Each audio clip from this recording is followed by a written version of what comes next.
Good morning guys, good morning. I don't know आवाज कसा यायला लागलाय. बाहेर भरपूर छोटी पोरं बोलतायत, बट आता मला त्यातूनच करायला पाहिजे कारण मला 11 पर्यंत व्हिडिओ द्यायला पाहिजे. ह्या अंट्या शांतच बसत नाहीत. सिरियसली किती वेळा सांगितलं त्यांना मी शांत बसा म्हणून. ठीक आहे, आपण चालू करूया बिग बॉसच्या आपल्या चौथ्या व्हिडिओ पासून. ऑलरेडी नॉमिनेशनचा टास्क ऑलरेडी झालेला आहे. 30 लोक नॉमिनेट पुढे झालेले आहेत. नॉमिनेशनचा टास्क नाही झाला, सो त्याच्यामुळे आता आपण कॅप्टन्सीच्या टास्क वरती बोलूयात. 15 ऑगस्ट आहे आज. तर सुरुवातीला मी सकाळी लवकर उठले नाही, त्याच्यानंतर माझा माईकच कनेक्ट झाला नाही जिथं मी शूट करत होते. तर त्या ठिकाणी आज काहीतरी फंक्शन आहे, तर त्याच्यामुळे मला दुसरीकडे शूट करावं लागलं. So welcome to new location. हे लोकेशन तुम्हाला अधूनमधून दिसत जाईल कारण इथून छान सूर्यप्रकाश येतो आणि माझा फेसही तुम्हाला दिसत असेल. बट थँक्यू सो मच की मागच्या 3 व्हिडिओजना तुम्ही इतका छान प्रतिसाद दिलाय की मला वाटलं नव्हतं. म्हणजे माझी अपेक्षा हीच होती की 100 लोकांनी तो व्हिडिओ बघायला पाहिजे. ओके, तर 100 लोक क्रॉस करून 1000 लोकांपर्यंत तो व्हिडिओ जातोय. इतकं मला भारी वाटायला लागलंय. सो ग्रेटफुल की जे तुम्ही माझं नोटिफिकेशन बघून आलाय आणि हा व्हिडिओ बघताय. I am really grateful for you all. दुसऱ्याच्या गोष्टींबद्दल इतका स्वतःचा टाइम देणं, आपण चूजन वन साठी हे करतोय आणि थँक यू चोज मी. जशा जशा गोष्टी पुढे जात राहतील तशा तशा गोष्टी आणखी इनोव्हेटिव्ह कळत जातील. कालच्या बीबीच्या टास्क बद्दल खूप काही बोलण्यासारखं नाही आहे, पण मला एक पॉइंट करायचा आहे की आता तुम्ही माझे व्हिडिओ बघताच आहे. तर 9 ऑगस्टला जी घटना घडली कोलकाताच्या आरजीकर मेडिकल कॉलेज इथे, ज्या मुलीचा निर्गुण खून करण्यात आला, जी डॉक्टर तिथे ती ऑन ड्युटी होती आणि तिला अशा प्रकारे हिनवण्यात आणि ते सगळं, मला बोलायला एकच तरी व्हायला इतके ते ऐकल्यापासून मला इतकं डिस्टर्ब फील होतं. कारण कुठे ना कुठे मला मला असं वाटतं की मी त्या ठिकाणी असते तर काय काय झालं असतं. किंवा गव्हर्नमेंट हॉस्पिटल्समध्ये आम्ही पण काम केलेलं आहे, मी पण वर्षभर काम केलेलं आहे आणि मला माहिती आहे तिथली सिक्युरिटी कशी असते.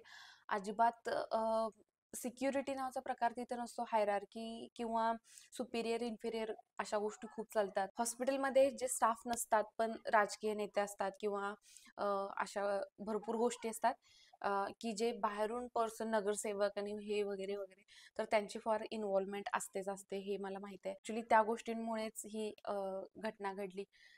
त्या नराधमाचं सारखं येणं जाणं असायचं हॉस्पिटलमध्ये, सो त्यामुळे त्याला कोणी क्वेश्चन केलं नसेल आणि विच इज व्हेरी रॉंग. पण आता हे सगळ्या इंडियामधल्या सगळ्या गव्हर्नमेंट हॉस्पिटलमध्ये हे घडतं. लोकांना असं वाटतं की माझा राजकीय दबाव असेल तर मी या जागेचा राजा आहे. त्यामुळे अशा गोष्टी घडतात आणि खूप खूप म्हणजे खूप वाईट झालं. मला इतकं डिस्टर्ब फील होतंय. मी काल रात्री अक्षरशः तो व्हिडिओ मी म्हणजे डिटेल त्याचे फॉरेन्सिक आणि हे ते सगळं बघत होते, ऐकत होते ॲक्च्युली यूट्यूबवर. तर मला ते इतकं पेनफुल झालं की मी एकटी झोपलेले रूममध्ये, तर मला मला त्या रूममध्ये सुद्धा अनसेफ वाटायला लागलं. मला म्हणजे अनसेफ वाटायला लागलं इन द सेन्स भीती वाटायला लागली की थोडंसं कोणतरी आवाज आला की मला एकदम दचकायला व्हायचं. यु नो ट्रॉमा रिस्पॉन्स कसा देतो आपण, तर काइंड ऑफ ती गोष्ट माझ्याशी घडली आहे. तर इमॅजिन करा की त्या कॉलेजमधल्या स्टुडंट्सवर काय गेले असेल ज्यांना तिथे इंटर्नशिप करायचे किंवा ऑल ओव्हर इंडियामधले रेसिडेंट डॉक्टर आहेत, तर त्यांना काय वाटत असेल, त्यांचा व्ह्यू काय झाला असेल नाईट ड्युटीबद्दलचा, विच इज सो रॉंग. आणि मला म्हणूनच तुम्हाला सांगायचं आहे की जर तुम्ही हा माझा व्हिडिओ बघताय आणि तुम्हाला थोडंसं काहीतरी वाटतंय आणि मी त्या डिटेल्समध्ये पण जात नाही आहे की तिचा कसा कसा खून केला, कुठे कुठे मार्क्स होते आणि तिच्याबद्दल काय काय घडलं. पण जर तुम्ही हा व्हिडिओ माझा बघत असाल तर प्लीज त्याच्याबद्दल काहीतरी तुमच्या सोशल मीडियावरती शेअर करा, कारण ते गरजेचं आहे. ते बेटर टुमॉरोसाठी आपल्याला गरजेचं आहे.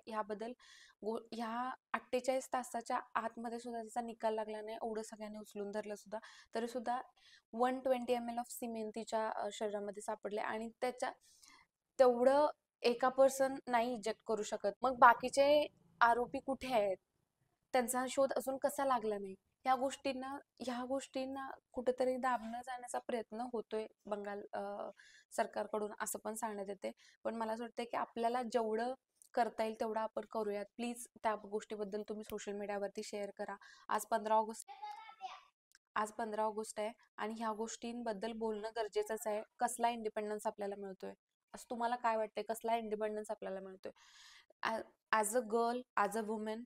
म्हणून मला असं वाटायला लागलं की आता कुठेतरी मी गेले, आता माझ्या पण फील्डमध्ये मी इकडे तिकडे माझं जाणं येणं होत असतं, तर मी किती सेफ आहे.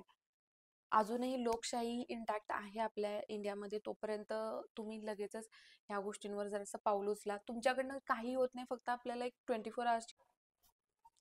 थँक्यू, तुम्ही माझं इथंपर्यंत ऐकलत आणि तो माइंडसेट आता करतायत तुम्ही. आय नो, जर तुम्ही मला सिरियसली थ्रू आउट फॉलो करत असाल तर हे पण गोष्ट कराल.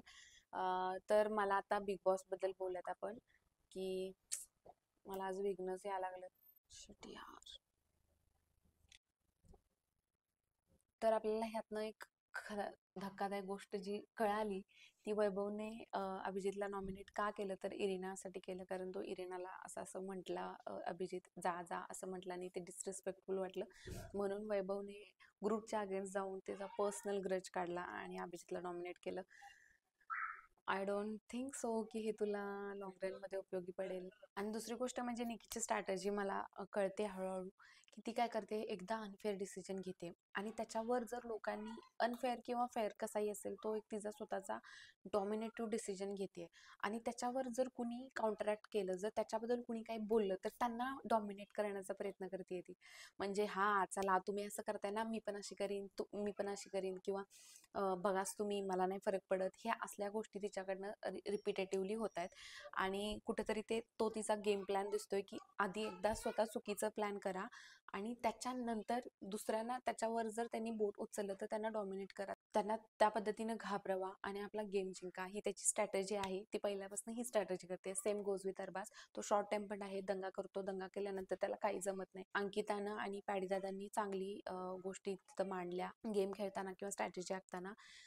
निकीची गोष्ट होती ती मलाही पहिल्यांदा अनफेअर वाटली, पण बिग बॉस म्हणतायत तर ठीक आहे, की पहिल्यापासून म्हणजे ज्यावेळेस रूल्स वाचून झाले तर लगेचच आपण चालू करू शकतो. त्यामुळे रूल्स व्यवस्थित ऐकणं आता गरजेचं आहे, कारण रूल्स सगळ्यांना पटकन कळत नाही, थोडासा वेळ घेतात सगळेजण. मग जेवढा लवकर ते वेळ घेतायत तोपर्यंतच त्यांचं हिसकावून आणणं किंवा दुसऱ्या गोष्टी करणं ही एक स्ट्रॅटेजी प्लॅन असू शकतो इन फ्युचर, आता इथून पुढे. कालच्या टास्कमध्ये आपण बघितलं की अरबाज पूर्णपणे एकटा पडला. त्याचं वैभव होता म्हणून तो गोष्टी व्यवस्थित आणि अगदी स्मूथली करू शकत होता. एक पूर्ण वन साइडेड गेम होत होता तो. अरबाज निखिलला तो सारखा ओरडत होता की निखिल यार धरणा, निखिल यार हे करणार ते करणार. सो ते एक आपल्याला दिसून आलं की टीम वर्क असतं कधीही. असा माज करणं चुकीचं आहे की चला आपण इंडिव्हिज्युअल खेळू, आपल्याला कोणाची गरज नाही आहे, हे असं बोलणं चुकीचं आहे. पण जेव्हा जेव्हा अरबाजकडे वैभव गेला आणि ते बोलत होते की गेम कशा पद्धतीने खेळायला पाहिजे, तेव्हा वैभव म्हणाला की तुला कितीची गरज आहे, 2 मोतीची गरज आहे का 3 मोतीची गरज आहे. तेव्हा त्याचा अनफेअर डिसिजन तो घेताना आपल्याला दिसला. तर ह्याच्यावरनं लोकांची पर्सनॅलिटी कळते की तुम्ही किती लाचार असाल एखाद्या गोष्टीसाठी, तुमचे काय प्रिन्सिपल्स आहेत हे लोकांना त्याच्यावरून कळतं की तो कसा टीम बी मध्ये असून सुद्धा टीम ए चं काम करत होता, विच इज व्हेरी रॉंग. आणि त्यामध्ये त्याची पर्सनॅलिटी आपल्याला कळाली. ओके, सुरुवातीला आपल्याला कळालं की आर्या खूप छान खेळली. मला वाटतंय की आर्याकडे गेम प्लॅन आहे, तिच्याकडे ती नेहमी गेम बद्दल विचार करते, ती जिंकण्याचे तिच्याकडे फार चान्सेस आहेत. बट कसं आहे, तिची वय कमी आहे, त्यामुळे ती थोडीशी इमोशनल होते आणि मध्ये तिच्याबद्दलचं कन्फ्युजन झालं. बट आय होप की ती एक बेटर प्लेअर म्हणून पुढे यावी. So well played Arya. अभिजितने सुद्धा फार छान खेळलं. वेल प्लेड आर्या. अभिजितने सुद्धा फार छान खेळलं. वर्षा, पॅडीदादा आणि Ankita out of the game झाले. ॲक्च्युली पॅडीदादा फार छान खेळत होते. त्यांच्याऐवजी इरिना आउट झाली असती तरी बरं झालं असतं, कारण पण ती सुद्धा प्रोटेक्ट करत होती. लेट्स सी की आपल्याला काय दिसतंय आत्ताच्या एपिसोडमध्ये. आजच्या अरबाज आणि निकी भांडताना आपल्याला प्रोमोमध्ये दिसतातच आहेत. आय होप ते खरं असावं आणि त्यांची मैत्री तुटू देत.